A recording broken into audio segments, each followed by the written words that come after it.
Hello students, welcome to science Acharya Hindi medium. तो आज अपन फिर से आ चुके एक प्यारे से लेक्चर के साथ में। मेरे प्यारे प्यारे बच्चों के लिए एक प्यारा सा वीडियो लेक्चर में शूट करने वाला हूं। तो सबसे पहले तो अपने हालचाल बता दो, कैसे हो मेरे सारे प्यारे बच्चों। एग्जाम की तैयारी कैसी चल रही है, कमेंट करके बताना मेरे को कि आपके एग्जाम की तैयारी कैसी चल रही है। और आपको कोई प्रॉब्लम भी आ रही हो तो भी आप कमेंट कर सकते हो, ठीक है। वैसे तो मेरे सारे बच्चे अच्छे ही होंगे, मैं भी अच्छा हूँ, ठीक है। अपन स्टार्ट करने वाले अपन एक प्यारा सा टॉपिक अल्कोहल, फिनॉल और ईथर। थोड़ा बहुत आइडिया दे देता हूँ।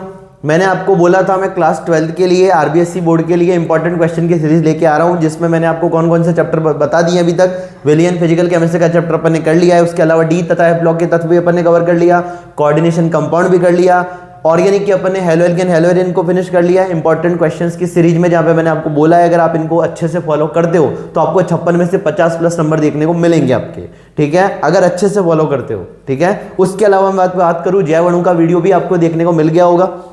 आज अपन क्या करने वाले हैं, आज अपन डिस्कस करने वाले अल्कोहल, फिनॉल एवं ईथर के बारे में। मोस्ट इंपॉर्टेंट क्वेश्चन जो कि आपको आपके बोर्ड एग्जाम में देखने को मिलेंगे ही मिलेंगे, ठीक है। अब एक और बात देखो, अगर किसी बच्चे को किसी भी तरह की कोई भी प्रॉब्लम आ रही हो पढ़ाई में, ठीक है, तो वो क्या कर सकता है, मेरे से कनेक्ट हो सकता है। मेरे मोबाइल नंबर आप नोट कर सकते हो 8302898893, ठीक है, 8302898893। इन मोबाइल नंबर पे आप मेरे को कॉल कर सकते हो।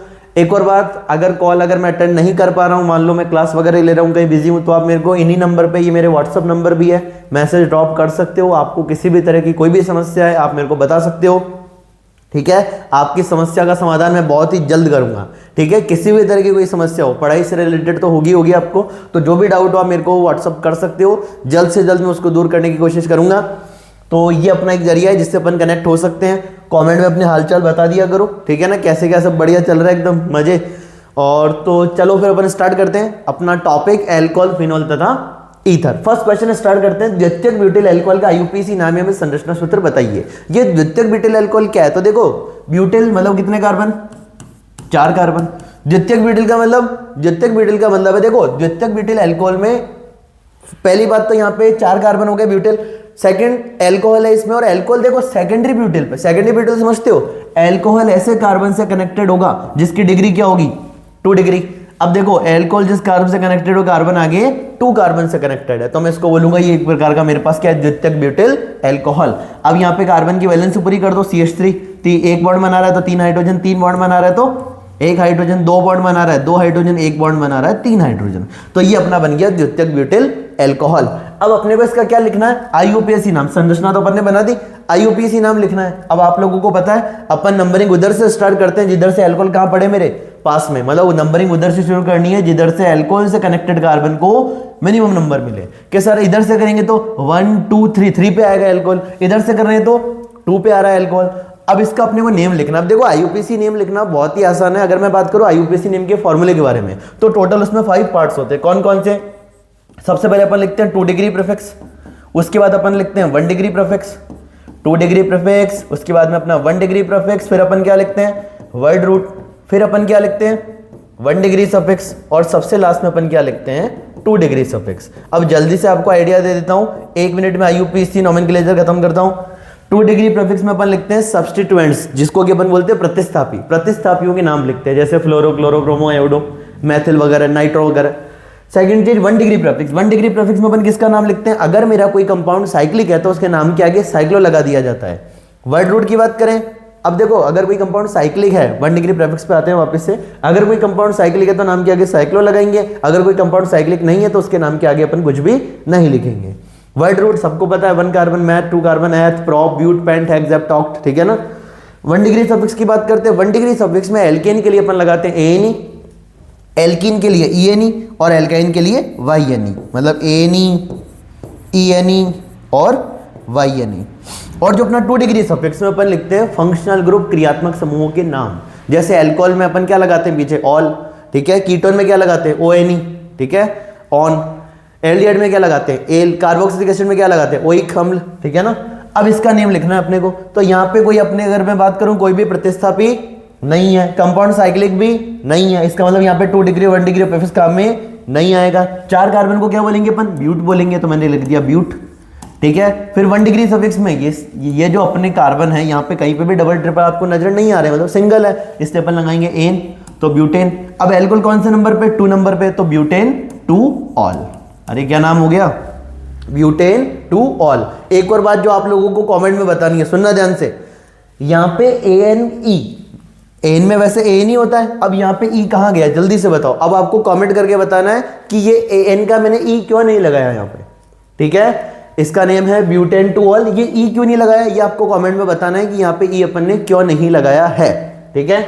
अगले क्वेश्चन पे ध्यान देते हैं। निम्नलिखित यौगिकों से फिनोल बनाने की समीकरण लिखी है। अपने को फिनोल बनाना है और किस किस से बनाना है, एक बार बनाना है बेंजीन से और एक बार बनाना है एनिलीन से। अब देखो सारे लोगों को ये बात, इस बात का आइडिया होना चाहिए, कौन है फिनोल, बेंजीन के ऊपर OH उसको अपन क्या बोलते हैं, फिनोल बोलते हैं।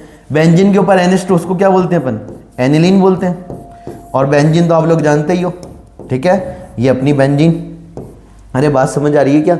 तो अपने को क्या करना है, निम्नलिखित यौगिकों से फिनोल बनाने की समीकरण बनाना क्या है, फिनोल। और किस किस से बनाना, पहला बेंजीन से और दूसरा एनिलीन से। तो ठीक है स्टार्ट होते हैं। तो देखो ये बेंजीन ले लिया मैंने, ठीक है, बेंजीन से क्या बनाना है, मेरे को फिनोल बनाना है। तो बेंजीन की अभिक्रिया पहले करवा दी मैंने ओलियम से। ओलियम जानते हो, H2S2O7, इसको अपन क्या बोल देते हैं, ओलियम। तो जब हम बेंजीन की अभिक्रिया किससे करवाते हैं, ओलियम से करवाते हैं, तो अपने को क्या देखने को मिलता है, बेंजीन सल्फोनिक एसिड देखने को मिलता है। अब ये बेंजीन सल्फोनिक एसिड क्या होता है, बेंजीन के ऊपर क्या जुड़ा रहा है, SO3H, क्या जुड़ा रहा है, SO3H, इसको अपन क्या बोलते हैं, बेंजीन सल्फोनिक अम्ल। बेंजीन के ऊपर अगर SO3H जुड़ा है तो इसको अपन बोलते हैं बेंजीन सल्फोनिक अम्ल।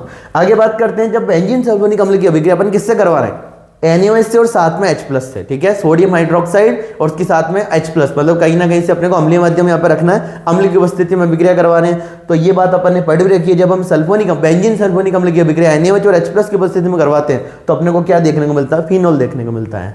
एक और बात, ये जो एरो के ऊपर लिखा है इसको अपन रिएजेंट बोलेंगे, किस अभिकर्मक की उपस्थिति में अभिक्रिया हो रही है। रिएजेंट मतलब अभिकर्मक की किसकी उपस्थिति में अभिक्रिया हो रही है। तो बेंजीन की अभिक्रिया ओलियम से करवाई तो बना बेंजीन सल्फोनिक अम्ल, और बेंजीन सल्फोनिक अम्ल की अभिक्रिया अपन ने करवा दी NaOH से और साथ में H+, तो अपने को देखने को मिला फिनोल। तो वही अपने को फिनोल बनाना था। तो फिनोल बनाने के लिए बेंजीन से फिनोल बनाने के लिए पहले करवा दो ओलियम से H2S2O7 से, तो बन जाएगा बेंजीन सल्फोनिक अम्ल, फिर करवा दो NaOH और विद H+, तो बन जाएगा अपना फिनोल। आगे एनिलीन से अपने को फिनोल बनाना है। अब एनिलीन से फिनोल बनाने वाली बात तो आपको ऐसे याद आ रही होगी कि सर हमने काम पढ़ी है। तो देखो सैंडमेयर अभिक्रिया अपने हेलोएल्केन हेलोएरिन में भी पढ़ी है। तो हेलोएल्केन हेलोएरिन में भी अपन ने अभिक्रिया पढ़ी थी सैंडमेयर, किसकी है, एनिलीन। एनिलीन एक प्रकार का क्या, प्राथमिक एरोमेटिक अमीन। एनिलीन एक प्रकार का क्या है, प्राथमिक एरोमेटिक अमीन। कि कैसे पता चलेगा, पता ऐसे चलेगा। तो देखो यहाँ पे मैं बात करूं तो देखो नाइट्रोजन जो है वो आगे कितने कार्बन से कनेक्टेड है, एक ही कार्बन से कनेक्टेड है। नाइट्रोजन कितने कार्बन से कनेक्टेड है, एक से। दो तो कौन है इसके पास, हाइड्रोजन। तो नाइट्रोजन एक कार्बन से कनेक्टेड है, तो ये 1 डिग्री अमीन हुआ। अरे कौन सा अमीन हुआ, 1 डिग्री अमीन, जिसको कि अपन प्राथमिक अमीन बोलते हैं। और क्योंकि ये बेंजीन रिंग से जुड़ा हुआ है तो इसको अपन बोलेंगे प्राथमिक या 1 डिग्री एरोमेटिक अमीन। क्या बोलेंगे इसको अपन, प्राथमिक एरोमेटिक अमीन। इसको अपन बोलेंगे प्राथमिक एरोमेटिक एमीन, ठीक है।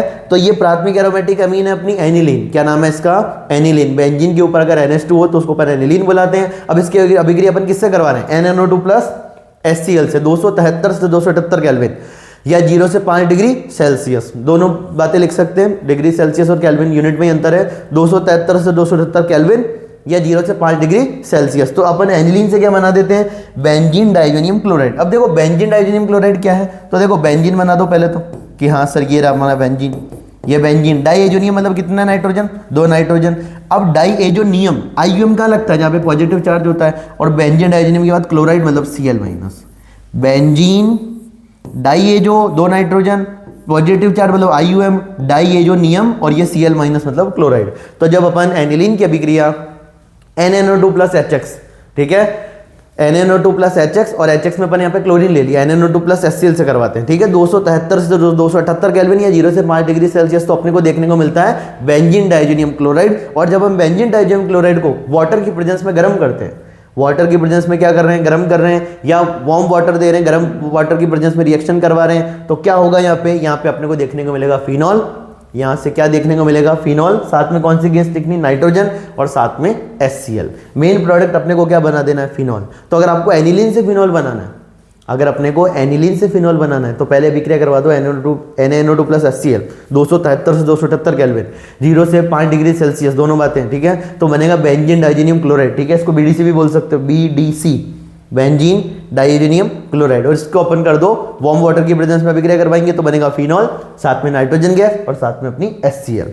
और अगर अपने को बेंजीन से फिनॉल बनाना है तो बेंजीन की अभिक्रिया पहले करवाओ ओलियम से, ओलियम अपना H2S2O7 जिसको अपन क्या बोल देते हैं ओलियम, तो बनेगा बेंजीन सल्फोनिक एसिड, बेंजीन और उसके ऊपर SO3H। फिर बेंजीन सल्फोनिक एसिड के साथ क्या करना है अपने को, बेंजीन सल्फोनिक एसिड की अभिक्रिया पहले स्टेप में NaOH और सेकंड स्टेप में H+ से करवा देनी है, तो अपन बना देंगे फिनॉल। तीसरा, फिनॉल की अनुनादीय संरचना बनाई है, तो फिनॉल की अनुनादीय संरचना आती है सारे बच्चों को, देखो जिसको नहीं आती वो भी देख लेना एक बार। ये अपना फिनॉल, बेंजीन के ऊपर क्या लगा दिया मैंने OH, तो क्या बन गया अपना फिनॉल। ध्यान देना, ऑक्सीजन के बाइटम कोश में कितने इलेक्ट्रॉन होते हैं, 6, जिसमें से 2 कहाँ गए बंद बनाने में, पीछे कितने बचे, 1 2 3 4, 4 का मतलब 2 लोन पेयर, ठीक है, 2 लोन पेयर, 1 2, ये 2 लोन पेयर हो गए, 1 2 3 4 5 6 6 इलेक्ट्रॉन है टोटल, 2 गए बॉन्ड बनाने में। अब यहाँ से अनुनाद देखो, ये लोन पेयर से अपन ने क्या बना दिया डबल, और डबल से क्या बना दिया यहाँ पे लोन पेयर या नेगेटिव, ठीक है। तो क्या होगा ध्यान देना, OH, एक लोन पेयर तो ऑक्सीजन के पास ही है और एक कहाँ चला गया बॉन्ड बनाने में, सिंगल बन गया डबल, अरे सिंगल क्या बन गया, पहले सिंगल था आज डबल हो गया, और ये इलेक्ट्रॉन उठ के इस कार्बन पे आएंगे तो इस कार्बन पे नेगेटिव, और ये डबल डबल, डन है इतनी बात। अब देखो इस ऑक्सीजन की बात करता हूँ, 1 2 3 4 5, कितने इलेक्ट्रॉन है भाई तुम कोश में, 5 होने कितने चाहिए, 6, कितने इलेक्ट्रॉन कम, 1, तो इसका मतलब इस ऑक्सीजन पे पॉजिटिव, अरे डन है बात। अब आगे देखो, नेगेटिव से डबल, डबल से फिर से नेगेटिव, अनुनादी संरचना का साइन इससे प्रदर्शित करते हैं अपन, तो क्या करना है, OH बना दिया अपन ने, ठीक है, अरे बन जा, ये लोन पेयर पॉजिटिव डबल, क्या कर देना है, लोन पेयर से डबल, डबल से या नेगेटिव से डबल, डबल से नेगेटिव, अगला नेगेटिव से डबल, डबल से नेगेटिव से डबल, डबल से नेगेटिव, अनुनादी संरचना का साइन OH, लोन पेयर, इस ऑक्सीजन पे पॉजिटिव, ये डबल, ठीक है, इसके साथ कुछ भी नहीं किया, as it is, lone pair से डबल या नेगेटिव से डबल, अरे दिख रहा है क्या सबको, ये अच्छे से बनाओ थोड़ा, तो ये अपन ने क्या कर दिया, डबल, लोन पेयर से डबल और डबल से नेगेटिव, अरे नेगेटिव से डबल, डबल से नेगेटिव, आगे नेगेटिव से डबल और डबल से वापस ये यहाँ पे लोन पेयर या लोन पेयर आ जाएगा यहाँ पे। तो अगली अनुनादी संरचना देखो ध्यान से, डबल डबल, नेगेटिव से डबल, और ये वापस यहाँ पे ऑक्सीजन के पास कौन पहुंच गया, एक लोन पेयर पहले से था, एक और लोन पेयर आ गया। अब यहाँ पे जो एक चीज नोटिस करने वाली वो ये है, ध्यान देना, देखो जब अपन ने फिनॉल की अनुनादी संरचनाएं बनाई तो आप लोगों को पता चल रहा होगा ऑक्सीजन ने अपने लोन पेयर बेंजीन रिंग को दिए या लिए, तो देखो ऑक्सीजन ने अपने लोन पेयर बेंजीन रिंग को दिए, जिससे क्या हुआ, एक बार ऑर्थो पे नेगेटिव, फिर पैरा पे नेगेटिव, फिर ऑर्थो पे नेगेटिव, तो क्या मैं कह सकता हूं कि ये जो अपना OH ग्रुप है एक प्रकार का ऑर्थो पैरा निर्देशी है। ऑर्थो पैरा निर्देशी कहने का मतलब आने वाले इलेक्ट्रॉन्स ने को या तो ऑर्थो पे या पैरा पे जुड़ेगा, कि सर ऑर्थो पैरा पे क्यों जाएगा, इलेक्ट्रॉन्स नहीं मतलब E+, इलेक्ट्रॉन की क्या है उसके पास कमी, किसको किससे स्नेह करता है, इलेक्ट्रॉन से स्नेह करता है, तो ऐसी जगह जाएगा जहां पे उसको इलेक्ट्रॉन करने तो क्या मिले, ज्यादा मिले। तो मैं बात करूं या तो इलेक्ट्रॉन से ही जो है ऑर्थो पे आएगा या पैरा पे आएगा या फिर से ऑर्थो पे आएगा, तो ऑर्थो पैरा निर्देशी अपन इसको बोलते हैं। तो ये अपन ने बना दी फिनॉल की अनुनादी संरचना। एक और बात की सर चेक कैसे करेंगे, हमने सही बनाई है गलत, तो देखो इधर दोनों डबल इधर है, इस वाली संरचना में दोनों डबल इधर है और इस वाली संरचना में दोनों डबल इधर है, अरे दोनों डबल इस साइड है, इधर दोनों डबल इस साइड है, मतलब अपनी अनुनादी संरचना एकदम सही है। ये वाली अनुनादी संरचना में दोनों डबल एक साथ एक ही लाइन में, इधर डबल, देखो ये और ये एक दूसरे के उल्टे, डबल डबल, इधर इधर डबल और ये इधर डबल, ठीक है। तो ये अपन ने बना दी फिनॉल की अनुनादी संरचना, ठीक है। ये फिनॉल की अनुनादी संरचना है जो अपन ने बनाई है, ठीक है। क्वेश्चन कर सकते हैं, इंपॉर्टेंट है, ध्यान रखना। आगे मेथिल एन प्रोपिल ईथर का IUPAC नाम। अब ये मेथिल एन प्रोपिल ईथर क्या है, तो देखो मेथिल एन प्रोपिल ईथर ये कॉमन नेम है, अपने को इससे क्या लिखना है, IUPAC नेम लिखना है। तो देखो ईथर अपन जानते हैं ROR, ईथर किसको बोलते हैं अपन, ROR को बोलते हैं, और मेथिल एन प्रोपिल ईथर का मतलब है ईथर के एक तरफ तो मेथिल होगा मतलब CH3 ग्रुप और एक तरफ प्रोपिल होगा CH2 CH3, ठीक है। का IUPAC नाम है संरचना सूत्र, तो अपन ने संरचना सूत्र तो इसका बना दिया CH2 CH3। अब इसका क्या लिखना है, IUPAC नेम लिखना है। तो मैंने आप लोगों को बोला था अपन उसको मुख्य श्रृंखला मानते हैं जिधर कार्बन की संख्या ज्यादा हो। किधर कार्बन ज्यादा नजर आ रहा है? इधर। तो 1 2 3। अब इस ऑक्सीजन को इस कार्बन के साथ काउंट करना है, तो ऑक्सीजन यहाँ पे देखो कार्बन के साथ काउंट करेंगे, कितने कार्बन है? 1। तो मैथ, और ऑक्सीजन के लिए मैं क्या लिखूंगा? ऑक्सी। तो 1 पे कौन सा ग्रुप हो गया? 1 पे हो गया मिथॉक्सी। तो 1 पे मिथॉक्सी, और 3 कार्बन को क्या बोलेंगे अपन? प्रोपेन। तो इसका नेम हो गया 1 मिथॉक्सी प्रोपेन। क्या नेम हुआ? 1 मिथॉक्सी प्रोपेन। ठीक है, जो कि अपने को देखने को मिल रहा है। तो ये इसका आईयूपीएसी नेम है। अरे अरे अरे कैसे भाग रहा है ये आगे। हाँ तो देखो सेकंड क्वेश्चन पे थे अपन, इसका आईयूपीएसी नेम 1 मिथॉक्सी प्रोपेन और इसका common name methyl and propyl ether. अब देखो एक और बात जो मैं आप लोगों को बताने वाला हूं, यहाँ पे मेथिल पहले क्यों लिखा प्रोपिल से? मेथिल एंड प्रोपिल ईथर में मेथिल पहले क्यों आया? कॉमन नेम में अपन उसको पहले लिखेंगे जो अल्फाबेट में पहले हो। तो मेथिल और प्रोपिल में पहले कौन आता है? एम आता है। मेथिल का एम, प्रोपिल का पी, तो पहले एम आएगा, तो पहले अपन मेथिल लिखेंगे, फिर अपन प्रोपिल लिखेंगे। Methyl and propyl ether. तो ये कॉमन नेम, ये आईयूपीएसी नेम। और मैं कहता भी हूं ना, अरे जैसे किसी का घर का नाम कुछ और होता है, बाहर का नाम कुछ और होता है, स्कूल का, तो ये अपने स्कूल का नाम आईयूपीएसी नेम और घर का नाम अपने कॉमन नेम। आगे अगला, निम्नलिखित अभिक्रियाओं द्वारा ईथर बनाने की समीकरण लिखी है, एल्कोहल के निर्जलन द्वारा और विलियमसन संश्लेषण द्वारा। अब देखो ईथर बनाने की समीकरण तो चलो ठीक है, यहाँ पे अपन ने 2 रिएक्शन एक साथ डिस्कस की है। जब मैं एल्कोहल की अभिक्रिया, ठीक है, और ये कौन सा एल्कोहल है? अपने पास 1 डिग्री एल्कोहल है। एल्कोहल जिस कार्बन से कनेक्टेड हो, कार्बन आगे एक कार्बन से कनेक्टेड है, तो मेरा 1 डिग्री एल्कोहल है। अब 1 डिग्री एल्कोहल है, उसके अलावा ये और क्या? इथेनॉल है, 2 कार्बन वाला एल्कोहल, इथेनॉल। तो इथेनॉल की अभिक्रिया जब मैं H2SO4 से करवाता हूं, ठीक है, कौन सा? देखो यहाँ पे टेम्परेचर इंपॉर्टेंट है। अगर 443 केल्विन है, 443 केल्विन है, तो अपने को एल्कीन देखने को मिलती है, और 413 केल्विन है, 413 पे अपने को ईथर देखने को मिलता है। 413 पे ईथर और 443 पे एल्कीन। अब इन दोनों में डिफरेंस क्या है वो भी एक बार का समझा देता हूं। देखो शॉर्ट चीजें ध्यान से सुनना। CH3 CH2OH, इसको ऐसे लिख लूं, इस CH3 को ऐसे लिख रहा हूं CH2 और H करके। कोई समस्या किसी को? अरे कमेंट में बता देना मेरे को कोई समस्या हो तो, ठीक है। CH2H और इस CH2 के नीचे OH, ठीक है। अब अगर टेम्परेचर कितना है? 443 केल्विन है, 443 केल्विन है, तो यहां पे होगा इंट्रामोलिकुलर एलिमिनेशन ऑफ वाटर, ठीक है। इंट्रामोलिकुलर एलिमिनेशन ऑफ वाटर का मतलब है एक ही अणु के अंदर से जल क्या होगा? निकल जाएगा। अब तुम खुद बताओ, यहाँ पे 2 सिग्मा बॉन्ड टूटेंगे, तो क्या मैं कह सकता हूँ यहाँ पे एक पाई बॉन्ड का क्या हो जाएगा? निर्माण हो जाएगा। यहाँ पे क्या मैं एक और बात बोल सकता हूँ जो अभी मैंने बोली है, एक ही अणु के अंदर से जल निकल रहा है, तो मैं उसको बोलूंगा इंट्रामोलिकुलर एलिमिनेशन ऑफ वाटर। तो 443 केल्विन पे क्या होता है? इंट्रामोलिकुलर एलिमिनेशन ऑफ वाटर, मतलब एक ही अणु के अंदर से जल क्या हो रहा है? निकल रहा है। तो यहां पे अपन ने बना दी एल्कीन, और कौन सी एल्कीन बनी? 2 कार्बन वाली एल्कीन जिसका नाम है इथीन, ETHENE। अगली बात सुनो, अब मान लो टेम्परेचर 413 केल्विन हो, 413 केल्विन पे ईथर बनता है। कैसे बनता है? सुनो ध्यान से, CH3 CH2OH। अब मैंने ऐसा का ऐसा एक और ले लिया, HO, इसका उल्टा लिख दो, देखो HO CH2 CH3। टेम्परेचर कितना है? 413। ये टेम्परेचर याद रखना है, 413 पे ईथर बनती है और 443 पे एल्कीन बनती है। 443 पे एल्कीन और 413 पे ईथर। तो यहाँ पे क्या करना है? यहाँ पे अपने को करवा देना है इंटरमोलिकुलर एलिमिनेशन ऑफ वाटर। कि sir intermolecular elimination of water का क्या मतलब है? तो मैं बोलूंगा यहाँ पे 2 अणु मिलके जल का अणु बाहर निकाल रहे हैं। क्या सर कौन से 2 अणु? तो देखो एक तो ये रहा, इसका H ले लो, इसका OH ले लो। यहां से क्या निकाला अपन ने? वाटर निकाला। पीछे क्या बचा? यहां से वाटर निकल गया, पीछे क्या बचा?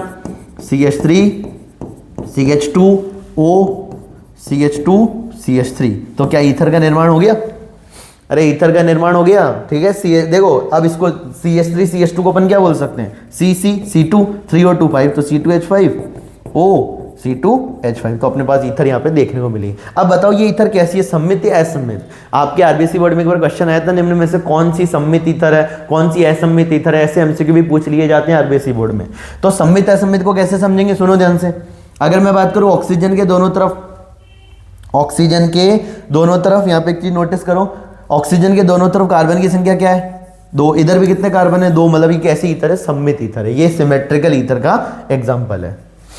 आगे सुनते जाओ। 2 अभिक्रिया पूछी थी, एल्कोहल के निर्जलन द्वारा ईथर बनानी है, तो एल्कोहल का निर्जलन कितने पे करेंगे? 413 पे, तो ईथर बनेगी। और आगे विलियमसन संश्लेषण द्वारा, तो देखो विलियमसन ईथर सिंथेसिस, नाम में ही लिया।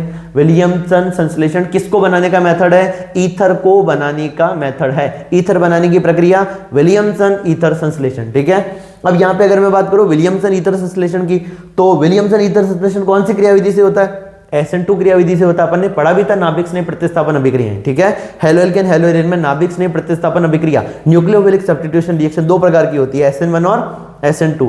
एक आणुक नाभिक स्नेही प्रतिस्थापन, द्विअणुक नाभिक स्नेही प्रतिस्थापन। अब यहाँ पे एक आणुक और द्विअणुक में डिफरेंस की बात करते हैं, तो वो अपन ने हेलो एल्केन हेलो एरिन में करा था वैसे, तो यहाँ पे अपन SN2 को ही डिस्कस करेंगे सिर्फ। SN2 की बात करूं तो SN2 किसमें देखने को मिलता है, SN2 अपने को मेथिल हैलाइड में देखने को मिलता है। मेथिल हैलाइड मतलब CH3X में अपने को SN2 क्रियाविधि मेनली देखने को मिलती है।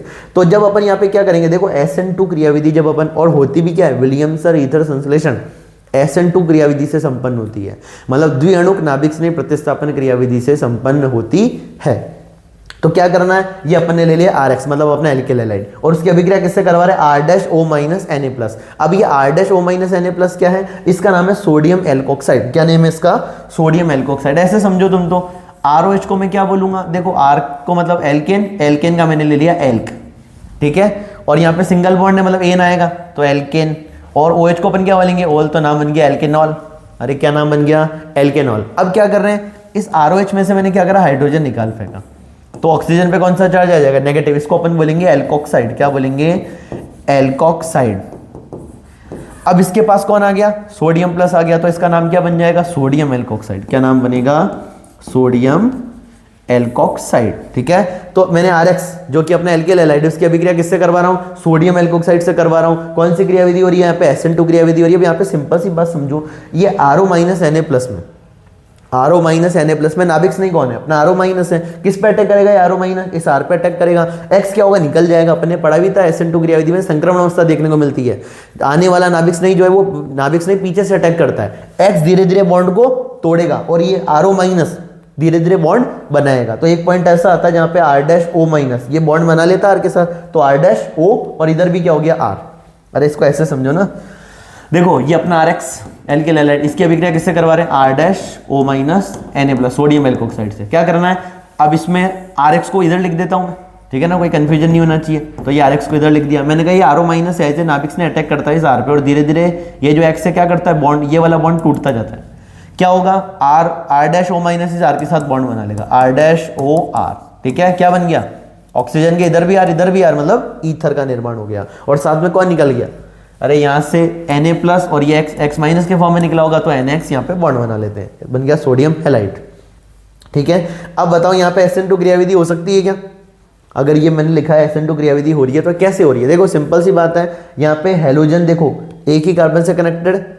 अरे यहाँ पे अगर मैं बात करूं, ये कौन सा हैलाइड है, ये अपना मेथिल ब्रोमाइड है। मेथिल ब्रोमाइड है तो मैंने कहा था मेथिल ब्रोमाइड तो SN2 क्रियाविधि देता है, 1 डिग्री थोड़ी कम देता है, 2 डिग्री और कम देता है, 3 डिग्री तो देता ही नहीं है। क्रियाशीलता का क्रम पढ़ा था अपन ने, किसमें, SN2 में। SN2 में सबसे ज्यादा क्रियाशील होता है मेथिल हैलाइड, उससे कम 1 डिग्री एल्किल हैलाइड, उससे कम 2 डिग्री और सबसे कम 3 डिग्री। 3 डिग्री में तो वैसे देखने को मिलता ही नहीं अपने को। अब यहाँ पे देखो ये जो पूरा है ना C, देखो ये पूरा, ये कार्बन कितने डिग्री है, 3 डिग्री है, O-, तो ये पूरा नाभिक स्नेही की तरह व्यवहार करेगा। ये पूरा का पूरा एज ए नाभिक स्नेही इस कार्बन पे अटैक करता है, ये O- इस कार्बन से धीरे धीरे बॉन्ड बनाएगा और Br जो है वो धीरे धीरे बॉन्ड तोड़ लेगा। एक पॉइंट ऐसा आएगा जहां पे ये पूरा जो ग्रुप है ना C और ये 3 CH3O-, ये CH3 से बॉन्ड बना लेते हैं, ठीक है। तो यहाँ पे अपने को स्ट्रक्चर देखने को मिल रही है। तो इसका निर्माण हो गया, ईथर का निर्माण हो गया, तो ये एग्जांपल भी अपन कर सकते हैं। आगे एल्कोक्सी बेंजीन, एल्कोक्सी बेंजीन समझते हो, देखो एल्कोक्सी बेंजीन के बारे में भी थोड़ा आइडिया दे देता हूँ। एल्कोक्सी बेंजीन को ऐसे समझो कि ये अपनी बेंजीन है ना, और इसके ऊपर अपन ने जोड़ दिया OR, इसको क्या बोल देंगे अपन, एल्कोक्सी बेंजीन। एल्कोक्सी बेंजीन, इसको ऐसे समझो ना, R ग्रुप अपना, R को अपन एल्काइल ग्रुप, तो एल्काइल का एल्क और ऑक्सीजन का ऑक्सी, तो एल्कोक्सी, और ये पूरा अपना क्या है, बेंजीन, तो एल्क ऑक्सी बेंजीन, ठीक है। एल्कोक्सी बेंजीन की अपने को बनानी अनुनादी संरचना है, बहुत ही आसान। क्या सर कैसे आसान, अभी अपन ने फिनोल की बनाई थी, क्या सर फिनोल में भी ऑक्सीजन का लोन पर कहाँ जा रहा था, अनुनाद में जा रहा था। ऑक्सीजन जो है वो बेंजीन रिंग को इलेक्ट्रॉन दे रहा था, तो वो कैसा प्रभाव था, ऑर्थो पैरा निर्देशी, ठीक है, +m प्रभाव दर्शाते हैं। तो ये ऑक्सीजन भी क्या करेगा, बेंजीन रिंग में इलेक्ट्रॉन देगा। अब ये ऑक्सीजन बेंजीन रिंग में इलेक्ट्रॉन देगा, तो जो अपन ने फिनोल की बनाई वो की वो यहाँ पे बनानी है, ठीक है। ऑक्सीजन ने लोन पेयर से क्या बना देना, डबल से लोन पेयर, या नेगेटिव अपने यहाँ, तो लोन पेयर से डबल से नेगेटिव, फिर आगे नेगेटिव से फिर से डबल से फिर से नेगेटिव, नेगेटिव से फिर से डबल से फिर से नेगेटिव, और फिर नेगेटिव से डबल और डबल से वापस ऑक्सीजन के पास 2 लोन पेयर आ जाते हैं। अगर मैं बात करूं एल्कोक्सी बेंजीन, एल्कोक्सी बेंजीन ने भी क्या करा, इस OR ग्रुप ने या ऑक्सीजन ने बेंजीन रिंग में इलेक्ट्रॉन दिए, और बेंजीन रिंग में इलेक्ट्रॉन दिए तो मैं कह सकता हूं कि यहां पे भी अपने को ऑर्थो पैरा निर्देशीय प्रभाव देखने को मिलेगा। आने वाला इलेक्ट्रॉन्स ने या तो कहां पे आएगा, ऑर्थो पे या पैरा पे या ऑर्थो पे, तो इसको अपन ऑर्थो पैरा निर्देशी बोलते हैं। OR का भी कौन सा प्रभाव, ऑर्थो पैरा निर्देशी। OH ग्रुप का भी कौन सा प्रभाव, ऑर्थो पैरा निर्देशी। ये दोनों के दोनों बेंजीन रिंग में इलेक्ट्रॉन दे रहे हैं, इसका मतलब है +M अथवा +R प्रभाव दर्शाते हैं। ठीक है, अगला सवाल क्वेश्चन नंबर 3, आप फिनोल को बेंजीन में कैसे परिवर्तित करोगे। 11th में भी आपने रिएक्शन पढ़ी थी, अभी फिर पढ़ लो, 12th में भी पढ़ी थी आप लोगों ने। आपने को क्या करना है, फिनोल को बेंजीन में कैसे परिवर्तित करोगे, तो जिंक चूर्ण के साथ अभिक्रिया करवा दो। यहाँ पे हीट भी लिखा होगा, ध्यान रखना, तो हीट भी हो, हीट जिंक चूर्ण है ना, यशद्रज के साथ अभिक्रिया। एनसीईआरटी में आपकी हिंदी की एनसीईआरटी कहती है जब हम फिनोल की अभिक्रिया यशद्रज के साथ करवाते हैं, यशद्रज का यशद वर्ड का मतलब होता है जिंक। ठीक है, यशद वर्ड का क्या मतलब होता है, जिंक होता है। इसको ऐसे भी समझ लो, आपने 10th क्लास में यशद लेपन पढ़ा होगा, है ना, यशद लेपन, जिंक की परत चढ़ा देते थे अपन। ठीक है ना, आयरन के जो ऑब्जेक्ट्स होते थे उस पर जिंक की परत चढ़ा देते थे, तो उसको अपन आप बोलते थे यशद लेपन। तो वहां पे अपन जिंक की लेयर चढ़ाते थे, तो जिंक की लेपन यशद वर्ड काम में लेते हैं। तो जब हम फिनोल को बेंजीन में परिवर्तित करना है तो क्या करते हैं, जिंक चूर्ण से अभिक्रिया करवा दो, या यशद्रज से अभिक्रिया करवा दो, या जिंक की उपस्थिति में हीट कर दो। तो देखो जिंक क्या करेगा, इस ऑक्सीजन को ले जाएगा, तो क्या बना लेगा, जिंक ऑक्साइड, और साथ में फिर पीछे क्या बच गई, बेंजीन। ये H कार्बन से कनेक्ट हो जाता है और बन जाती है बेंजीन। तो जब हम फिनोल की अभिक्रिया जिंक से करवाते हैं तो हमको जिंक ऑक्साइड देखने को मिलता है और साथ में बेंजीन। तो बेंजीन, फिनोल से बेंजीन बनाना हो तो जिंक चूर्ण की उपस्थिति में या यशद्रज के साथ अभिक्रिया करवा दो। आगे, जब एथेनॉल की क्रिया सांद्र एस्टोसोर के साथ 413 पे, अभी मैंने बताया आपको 413 पे क्या बनता है, 413 पे बनता है अपना ईथर, और 443 पे बनती है एल्कीन। 413 पे ईथर और 443 पे एल्कीन। ठीक है, तो एथेनॉल की अभिक्रिया सांद्र एस्टोसोर से 413 केल्विन पे करवाई तो अपने को यहाँ पे ईथर देखने को मिला। कैसी ईथर, सममित ईथर, क्योंकि दोनों तरफ कार्बन की संख्या समान, हाइड्रोजन की संख्या भी समान, तो ये एक प्रकार का सममित ईथर है। आगे, क्या होता है जब 1 डिग्री एवं 2 डिग्री पृथक अल्कोहल का निर्जल क्रोमियम ट्राइऑक्साइड, निर्जल क्रोमियम ट्राइऑक्साइड मतलब CrO3 क्रोमियम ट्राइऑक्साइड द्वारा ऑक्सीकरण किया जाता है, रासायनिक समीकरण बताइए। अब 1 डिग्री अपने पास अल्कोहल, तो देखो आप लोगों को पता भी होगा, ये जो CrO3 एक प्रकार का ऑक्सीकारक होता है। CrO3 एक प्रकार का क्या है, ऑक्सीकारक है, दूसरों का क्या करेगा, ऑक्सीकरण करेगा। ठीक है ना, दूसरों का क्या करेगा, ऑक्सीकरण करेगा। तो ये CrO3 ऑक्सीकरण कर देता है, किसका ऑक्सीकरण कर देता है, 1 डिग्री अल्कोहल का भी और 2 डिग्री अल्कोहल का भी। सिंपल सी बात है, इसको ऐसे समझो, ये अपना 1 डिग्री अल्कोहल है, RCH2OH। 1 डिग्री अल्कोहल का ये क्या करेगा, ऑक्सीकरण करेगा। क्या करना है, हाइड्रोजन निकाल देने हैं। सिंपल सी बात, क्या निकाल देने हैं, हाइड्रोजन निकाल देने हैं। तो देखो अब जब RCH2OH, ये इसको ऐसे भी लिख सकते हैं, RCH2OH, क्या कर देना, यहां से हाइड्रोजन निकाल दो। ठीक है, अरे ऑक्सीकारक क्या करेगा, ऑक्सीकरण करेगा, और ऑक्सीकरण की परिभाषा आपने पढ़ी, ऑक्सीजन का जुड़ना, हाइड्रोजन का निकलना, ऑक्सीकरण संख्या में वृद्धि या इलेक्ट्रॉनों का निकलना। ऑक्सीकरण की परिभाषाएं, ऑक्सीजन का जुड़ना, हाइड्रोजन का निकलना, ऑक्सीकरण अंक में वृद्धि या इलेक्ट्रॉनों का निकलना। तो यहां पे देखो हाइड्रोजन निकाल दिए तो क्या देखो क्या होगा, R, 2 पाई सिग्मा बॉन्ड टूटेंगे तो एक क्या बन जाएगा यहाँ पे, पाई बॉन्ड। तो RC डबल बॉन्ड OH, इसको अपन क्या बोलेंगे, इसको अपन बोलेंगे एल्डिहाइड। ठीक है, अब वही अगर मैं 2 डिग्री अल्कोहल ले लूं, RCH, R' और OH। ठीक है, यहां से भी क्या कर दो, दोनों हाइड्रोजन को निकाल दो, तो यहाँ पे कौन सा बॉन्ड लग जाएगा, डबल बॉन्ड लग जाएगा। अरे दोनों हाइड्रोजन को निकाल दिया तो यहाँ पे कौन सा बॉन्ड लग जाएगा, डबल बॉन्ड। तो RC डबल बॉन्ड R', इसको अपन क्या बोलेंगे, इसको अपन बोलेंगे ketone. RC double bond R', इसको अपन क्या बोलेंगे, कीटोन। तो एक बना एल्डिहाइड, एक बना कीटोन। तो 1 डिग्री अल्कोहल की CrO3 से अभिक्रिया करवाते हैं तो अपने को देखने को मिलता है एल्डिहाइड, और 2 डिग्री अल्कोहल की CrO3 से अभिक्रिया करवाते हैं तो अपने को देखने को मिलता है कीटोन। आगे, निम्नलिखित यौगिकों के IUPAC नाम लिखिए। अब अपने को IUPAC नाम लिखना है। IUPAC नाम के बारे में मैंने आपको आइडिया दे ही दिया था। नंबरिंग उधर से स्टार्ट करते हैं जिधर से क्रियात्मक समूह कहाँ पड़े, पास में पड़े। तो यहाँ से स्टार्ट करेंगे 1 2 3। 3 कार्बन को क्या बोलेंगे, प्रॉप, क्या बोल देंगे, प्रॉप। और 2 पे डबल, देखो 1 के आगे सिंगल बॉन्ड, 2 के आगे डबल बॉन्ड। तो मैं कह सकता हूँ 2 पे कौन है, इन, तो prop two ene, prop two ene, और 1 पे कौन है, ऑल, तो prop two ene, prop two ene, 1 ol. इसका नेम लिखना है तो 1 2 3 किसी भी कार्बन का नंबरिंग दे दो, कहीं से भी स्टार्ट कर लो, 1 2 3 या 1 2 3, बात एक ही है। तो यहाँ पे 3 कार्बन तो अपन बोलेंगे प्रोपेन, प्रोपेन 1 2 3 ट्राईऑल। अब यहाँ पे देखो एक और चीज, यहाँ पे प्रोपेन का आखिरी का ई नहीं हटा। क्यों नहीं हटा, क्योंकि यहाँ पे ट्राईऑल में टी आ रहा है। ठीक है, अब अगर यहाँ पे ट्राई नहीं होता, सीधा ऑल होता, ओ होता, तो अपन इस ई को हटा देते, क्योंकि मैंने आप लोगों को बोल रखा है अगर अपने किसी 2 डिग्री सफिक्स का अगर अपने किसी 2 डिग्री सफिक्स का first letter A E I O U में से कोई है तो अपने 1 डिग्री सफिक्स का आखिरी ई हट जाता है। ए एल्केन का ए एन ई का ई हट जाता है, एल्किन में ई एन ई का ई हट जाता है, और एल्काइन में भी वाई एन ई का आखिरी ई हट जाता है। ठीक है, आगे फिनोल की CH2 की उपस्थिति में ब्रोमीन के साथ अभिक्रिया करवाते हैं। तो देखो फिनोल की अभिक्रिया अपन ने करवाई ब्रोमीन के साथ में CH2 कार्बन डाइसल्फाइड की उपस्थिति में। ठीक है, 273 यहाँ पे केल्विन है। तो ब्रोमीन की जब अपन अभिक्रिया कार्बन डाइसल्फाइड से करवाते हैं तो एक बनता अपना ऑर्थो देखो ऑर्थो प्रोडक्ट बना और एक अपना बना पैरा प्रोडक्ट, और पैरा प्रोडक्ट अपना मेजर होगा, ये पैरा ब्रोमोफिनॉल और ये ऑर्थो ब्रोमोफिनॉल। ठीक है, आगे कहना है एथेनॉल की कॉपर की उपस्थिति में 573 केल्विन ताप पर गर्म करने से। तो यहाँ पे अपने सारे अल्कोहल ले लिए, कॉपर 573 केल्विन, ये वाला रिएजेंट में इंपॉर्टेंट है।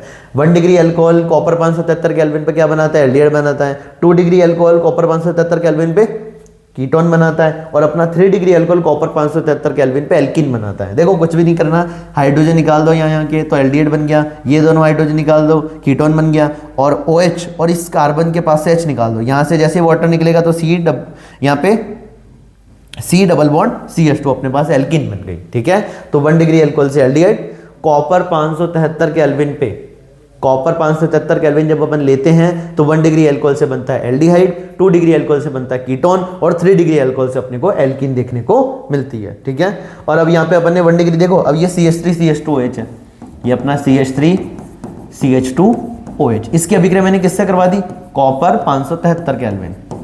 अरे किससे करवा दी, कॉपर 573 केल्विन। तो देखो एल्कोहल जिस कार्बन से कनेक्टेड हो, कार्बन आगे एक कार्बन से कनेक्टेड है, तो ये मेरे पास 1 डिग्री अल्कोहल है। क्या करना है, 1 डिग्री अल्कोहल के लिए अपने को हाइड्रोजन निकालने, CH3 CH2, CH2 को ऐसे लिख देता हूँ, OH को भी ऐसे लिख दिया, वाटर निकालो यहाँ से, CH3 इस CH को ऊपर ले देते हैं, और ये डबल बॉन्ड ऑक्सीजन। ठीक है, 2 हाइड्रोजन हटाएंगे या 2 सिग्मा बॉन्ड तोड़ेंगे तो यहाँ पे एक पाई बॉन्ड लग जाएगा, CH3 C double bond OH, इसको अपन बोल देते हैं एसिटल्डिहाइड। 2 कार्बन वाला एल्डिहाइड एसिटल्डिहाइड, इसका IUPAC नेम एथेनेल। ठीक है ना, ये सारी बातें आपको आनी चाहिए।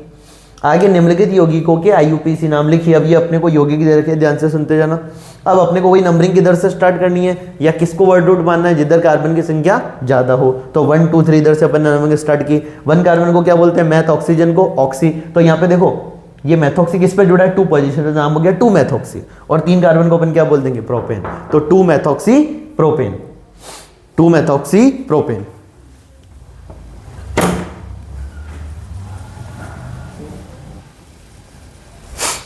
हाँ, तो जैसे अभी अपन ने देखा कि इन दोनों का नेम लिखना है, तो ये अपने पास क्या है, ईथर है एक प्रकार का, और ये अपने पास अल्कोहल है। तो नंबरिंग कैसे करेंगे, अपने को वर्ड रूट उसको लेना है जिधर कार्बन की संख्या ज्यादा हो। इधर कितने कार्बन है, टोटल 3, इधर कितने कार्बन है, 1, तो 1 2 3। 2 पे कौन है, 2 पे अपना 1 कार्बन और ऑक्सीजन, तो 2 पे अपना मिथॉक्सी। 2 पे कौन है, अपना मिथॉक्सी, मैथ और ऑक्सीजन, तो 2 पे मिथॉक्सी। 3 कार्बन को क्या बोलेंगे अपन, प्रोपेन, तो 2 मिथॉक्सी प्रोपेन, नाम हो गया 2 मिथॉक्सी प्रोपेन।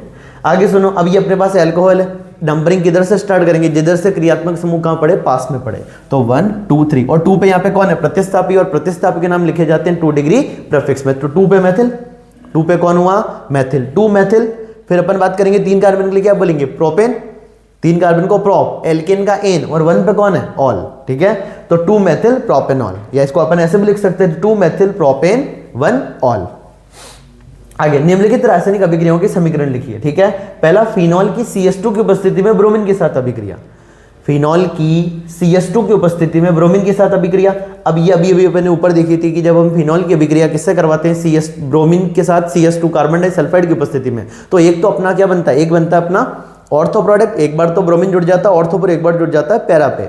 और अपन लोगों को पता है बेंजीन और बेंजीन के प्रतिस्थापी कौन सी अभिक्रिया देते हैं, इलेक्ट्रॉन्स नहीं प्रतिस्थापन अभिक्रिया देते हैं। इलेक्ट्रॉन्स नहीं प्रतिस्थापन का मतलब आने वाले इलेक्ट्रॉन्स नहीं जो है वो इलेक्ट्रॉन्स नहीं आएगा, किसी को प्रतिस्थापित कर देगा। और यहाँ पे ऑर्थो पैरा उत्पाद बनते हैं क्योंकि प्लस एम अथवा प्लस आर प्रभाव होता है, आने वाला इलेक्ट्रॉन्स नहीं या तो ऑर्थो पे जुड़ेगा या पैरा पे।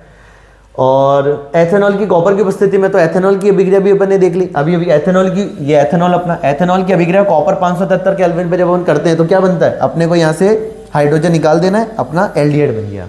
1 डिग्री अल्कोहल से एल्डिहाइड, कॉपर 573, कॉपर 573 में 1 डिग्री अल्कोहल से एल्डिहाइड, 2 डिग्री अल्कोहल से कीटोन, और अपना जो 3 डिग्री अल्कोहल है वो बनाता है एल्कीन, कॉपर 573 में। आगे फिनॉल की शांत रेजोनेटर के साथ अभिक्रिया। तो फिनॉल शांत रेजोनेटर के साथ अभिक्रिया करके क्या बनाता है, तो देखो शांत रेजोनेटर की उपस्थिति में NO2 ग्रुप कहाँ जुड़ जाते हैं, ऑर्थो पोजीशन पे और पैरा पोजीशन पे। तो NO2 एक बार ऑर्थो पे, फिर पैरा पे, फिर ऑर्थो पे, ठीक है। बिकॉज यहाँ पे अपने को इलेक्ट्रॉन घनत्व कहाँ देखने को मिलता है, ऑर्थो पे और पैरा पे। बिकॉज फिनॉल का कौन सा प्रभाव होता है, प्लस एम अथवा प्लस आर प्रभाव। तो यहाँ पे बन गया 2,4,6 ट्राई नाइट्रो फिनॉल, ठीक है, जिसको कि अपन बोलेंगे पिक्रिक अम्ल। याद रखना, फिनॉल की शांत रेजोनेटर के साथ अभिक्रिया करवाते हैं तो अपने को पिक्रिक अम्ल देखने को मिलता है। पिक्रिक अम्ल का रासायनिक नाम 2,4,6 tri nitro phenol, 2,4,6 tri nitro phenol, जिसको कि अपन पिक्रिक एसिड बोलते हैं। नंबरिंग यहां से स्टार्ट कर दो, 1 2 3 4 5 6। तो 2 पे, 4 पे और 6 पे अपने पास नाइट्रो ग्रुप है, तो 2,4,6 ट्राई नाइट्रो फिनॉल, जिसको कि अपन क्या बोल देते हैं, पिक्रिक एसिड। क्या बोल देते हैं इसको अपन, पिक्रिक एसिड। आगे फिनॉल की यशोधरज के साथ अभिक्रिया, वही यशोधरज जिंक चूर्ण के साथ में। तो जब अपन फिनॉल की अभिक्रिया जिंक चूर्ण के साथ करवाते हैं तो जिंक क्या करता है, ऑक्सीजन ले जाता है, जिंक ऑक्साइड बना और साथ में बन गई बेंजीन। तो फिनॉल की अभिक्रिया यशोधरज के साथ करवाने पे या जिंक चूर्ण के साथ करवाने पे अपने को एक तो देखने को मिलता है बेंजीन और एक अपने को देखने को मिलता है जिंक ऑक्साइड। आगे प्राथमिक अल्कोहल के ऑक्सीकरण से किस श्रेणी के यौगिक बनते हैं। तो देखो प्राथमिक अल्कोहल का मैंने ऑक्सीकरण करवा दिया KMnO4। KMnO4 एक प्रकार का अपना प्रबल ऑक्सीकारक है। प्रबल ऑक्सीकारक क्या करता है, 1 डिग्री अल्कोहल से पहले बनेगा एल्डिहाइड और एल्डिहाइड का आगे फिर से ऑक्सीकरण कर देता है किसमें, कार्बोक्सिलिक अम्ल में। तो 1 डिग्री अल्कोहल से एल्डिहाइड और एल्डिहाइड से कार्बोक्सिलिक अम्ल, ठीक है। क्या करना है, देखो इसको ऐसे देख लो, RCH2OH। जब अपन KMnO4 से अभिक्रिया करवाएंगे तो पहले हाइड्रोजन निकलेगा, किस में कन्वर्ट हो गया, RC≡OH एल्डिहाइड में। फिर से अपन ऑक्सीकरण करवा रहे हैं तो कार्बन और हाइड्रोजन के बीच में कौन आ जाएगा, ऑक्सीजन आ जाएगा, तो OH, ठीक है। तो ये बन गया अपना कार्बोक्सिलिक अम्ल, RC≡OH। आगे RCH2OH की अभिक्रिया CrO3 से करवा रहे हैं, CrO3 chromium trioxide. Chromium trioxide से जब अपन अभिक्रिया करवाएंगे तो अभिक्रिया कहाँ रुक जाएगी, एल्डिहाइड पे ही रुक जाएगी। जबकि KMnO4 लेंगे जो कि एक प्रबल ऑक्सीकारक है तो अभिक्रिया कहाँ रुकेगी, पहले एल्डिहाइड और एल्डिहाइड का आगे फिर से ऑक्सीकरण होकर क्या बना देगा, कार्बोक्सिलिक अम्ल। तो 1 डिग्री अल्कोहल की अभिक्रिया अपन KMnO4 से करवा रहे हैं तो कार्बोक्सिलिक अम्ल अंतिम उत्पाद है, और अगर CrO3 से करवा रहे हैं तो एल्डिहाइड अंतिम उत्पाद है। प्राथमिक अल्कोहल के ऑक्सीकरण से कार्बोक्सिलिक अम्ल के यौगिक बनाए जा सकते हैं। आगे एरोमेटिक वलय से जुड़ा हाइड्रोक्सिल समूह एल्किल समूह से जुड़े हाइड्रोक्सिल समूह से अधिक अम्लीय होता है, क्यों, समझाइए। देखो ये लैंग्वेज क्या कहना चाह रही है, एरोमेटिक वलय से जुड़ा हाइड्रोक्सिल समूह मतलब बेंजीन हो गया एक तरीके से, है ना, बेंजीन को अपन एरोमेटिक रिंग बोल लिखते हैं। एरोमेटिक वलय से जुड़ा हाइड्रोक्सिल समूह एल्किल समूह से जुड़े हाइड्रोक्सिल समूह से अधिक अम्लीय होता है, क्यों, समझाइए। अब उसका रीजन तुम लोगों को पता है, यहां से क्या कर देना, हाइड्रोजन को निकाल देना है। हाइड्रोजन निकालोगे तो क्या बन जाएगा, संयुग्मी क्षार बन जाएगा। अम्ल से क्या बनाते हैं, संयुग्मी क्षार। तो यहां से हाइड्रोजन निकाला तो ये बना फिनॉक्साइड और ये बना अपना एल्कोक्साइड। अब बताओ फिनॉक्साइड आयन में ऑक्सीजन का जो लोन पेयर वो कहाँ जाएगा, अनुनाद में जाएगा। तो इसका स्थायित्व क्या होगा, ज्यादा होगा। और किसी भी अम्ल का अम्लीय सामर्थ्य उसके संयुग्मी क्षार के स्थायित्व के समानुपाती होता है। जिसके संयुग्मी क्षार का स्थायित्व ज्यादा उस अम्ल की अम्लीयता भी ज्यादा। तो मैं कह सकता हूं, देखो क्या लिखा है, सुनना ध्यान से, फिनॉल एथेनॉल की तुलना में अधिक अम्लीय होता है क्योंकि एक प्रोटॉन को त्यागने के पश्चात फिनॉल फिनॉक्साइड आयन में परिवर्तित हो जाता है। फिनॉल किसमें कन्वर्ट हो जाता है, फिनॉक्साइड आयन में परिवर्तित हो जाता है, ठीक है। यह फिनॉक्साइड आयन अनुनाद द्वारा स्थायित्व प्राप्त कर लेता है, यह फिनॉक्साइड आयन अनुनाद द्वारा स्थायित्व प्राप्त कर लेता है, ठीक है। एथेनॉल एक प्रोटॉन त्यागने के पश्चात एथोक्साइड आयन में परिवर्तित हो जाता है जो कि स्थायी नहीं होता है। आगे अम्लीयता की बात करते हैं तो फिनॉल और ये अपने पास एथेनॉल, दोनों से हाइड्रोजन निकाल दो तो यहां बना फिनॉक्साइड और यहां बना इथॉक्साइड। क्या बना, दो कार्बन को अपन एथ बोलेंगे और ऑक्सीजन पे नेगेटिव चार्ज तो ऑक्साइड, तो इथॉक्साइड, ठीक है। तो सिंपल सी बात यह है कि जब हम फिनॉल और इथेनॉल के अम्लीय सामर्थ्य को कंपेयर करते हैं तो अम्लीय सामर्थ्य को कंपेयर करने के लिए हाइड्रोजन निकाल दो। हाइड्रोजन निकाला तो इधर बना फिनॉक्साइड, इधर बना इथॉक्साइड या एल्कोक्साइड। इसमें जो नेगेटिव चार्ज है वो कहाँ जा रहा है, अनुनाद में जा रहा है, और अनुनाद में जा रहा है तो उसका स्थायित्व क्या होगा, ज्यादा होगा। और स्थायित्व ज्यादा होगा तो मैं कहूंगा इसका स्थायित्व ज्यादा तो अम्लीयता भी ज्यादा, इसका स्थायित्व कम तो अम्लीयता भी कम, ठीक है। ये फिनॉक्साइड आयन की अनुनादीय संरचना है अपनी, इसको एक बार देख लेना। आगे लास्ट जो अभी अपन क्वेश्चन डिस्कस करें क्वेश्चन नंबर 10, फिर आगे और कंटिन्यू करेंगे। क्वेश्चन नंबर 10 है एल्किल अल्कोहल और बेंजिल अल्कोहल, प्रत्येक का एक एक सूत्र लिखिए। एल्किल अल्कोहल समझते हो, एल्किल अल्कोहल का मतलब है किसी एल्किल ग्रुप से कौन जुड़ा हुआ हो, अल्कोहल। और बेंजिल अल्कोहल का मतलब समझते हो, बेंजिल अल्कोहल का मतलब है बेंजीन से जुड़ा हुआ है कोई कार्बन और कार्बन से जुड़ा है कोई अल्कोहल, उसको अपन बोलते हैं बेंजिल अल्कोहल या बेंजिलिक अल्कोहल, ठीक है, बेंजिल अल्कोहल या बेंजिलिक अल्कोहल। तो बेंजिलिक अल्कोहल क्या होगा, बेंजीन से कार्बन और उस कार्बन से कौन जुड़ा है, अल्कोहल। या ऐसे समझ लो, अल्कोहल जिस कार्बन से कनेक्टेड हो, कार्बन आगे बेंजीन से कनेक्टेड है, उसको अपन बोलते हैं बेंजिलिक अल्कोहल। एक और बात जो आप लोगों को बतानी है, बेंजिलिक अल्कोहल में बेंजिलिक अल्कोहल में अल्कोहल से जो जुड़ा हुआ कार्बन है उसका संकरण क्या है, ठीक है, कमेंट करके बताना। बेंजिलिक अल्कोहल में अल्कोहल से कनेक्टेड कार्बन का संकरण क्या है। आगे एल्किल अल्कोहल की बात करते हैं। एल्किल अल्कोहल क्या है कि एल्किल ग्रुप से कार्बन, एल्किल ग्रुप से अपना OH ग्रुप जुड़ा हुआ है। जैसे देखो इसमें भी दो कैटेगरी, एलाइलिक और वाइनाइलिक। एलाइलिक क्या है, कार्बन डबल बॉन्ड, कार्बन के बाद एक कार्बन फिर उससे OH जुड़ा रहे, उसको अपन बोलते हैं एलाइलिक अल्कोहल। और वाइनाइलिक किसको बोलेंगे, कार्बन डबल बॉन्ड कार्बन से डायरेक्ट OH जुड़ा रहे। इसको ऐसे समझो, कार्बन डबल बॉन्ड कार्बन के जस्ट बाद कौन है, OH, उसको अपन बोल देंगे वाइनाइलिक अल्कोहल। और कार्बन डबल बॉन्ड कार्बन के जस्ट बाद एक कार्बन और उससे फिर OH, इसको बोल देंगे allylic alcohol.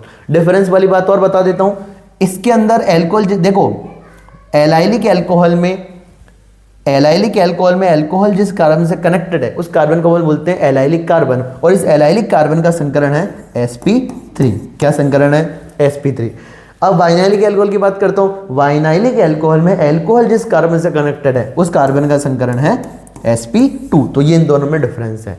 Allylic alcohol carbon double bond carbon के बाद एक कार्बन और फिर उस कार्बन से क्या है OH। और वाइनाइलिक अल्कोहल की बात करते हैं तो कार्बन डबल बॉन्ड कार्बन के जस्ट बाद OH, ठीक है। तो यहाँ पे अपन ने एलाइलिक अल्कोहल, वाइनाइलिक अल्कोहल और बेंजाइलिक अल्कोहल देखा। अब एक और बात आप लोगों को जो बतानी है, बेंजाइलिक अल्कोहल में अल्कोहल से कनेक्टेड कार्बन का संकरण क्या होगा, ठीक है। अभी अपन ने 10 क्वेश्चन इसके डिस्कस किए, बाकी बातें अपन नेक्स्ट लेक्चर में करेंगे अल्कोहल फिनोल ईथर की। अगर आपको इस वीडियो में कोई सा भी पार्ट पसंद आया कमेंट जरूर करना।